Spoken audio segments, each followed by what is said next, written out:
Well, clearly the greatest model, the greatest example of faithful pastoral ministry that I had was my father. And even before him, my grandfather. Both of them were faithful to the very end.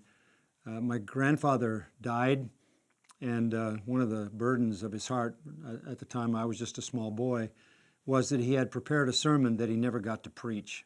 In fact, he had prepared a sermon on heaven called Heavenly Records, but he died of cancer before he ever had the opportunity to preach that message. I had such love and affection for him. He was such a faithful man of God. At his funeral, my dad took the notes from his sermon and passed them out, so he actually wound up preaching on heaven from heaven, faithful to the very end. And then my dad, obviously faithful, preaching till he was 91 years old, and I watched his life from the inside. He was exactly the same guy at home that he was at the church. He lived exactly what he preached. He was a man of spiritual integrity in every sense. So he was a wonderful model of ministry to me.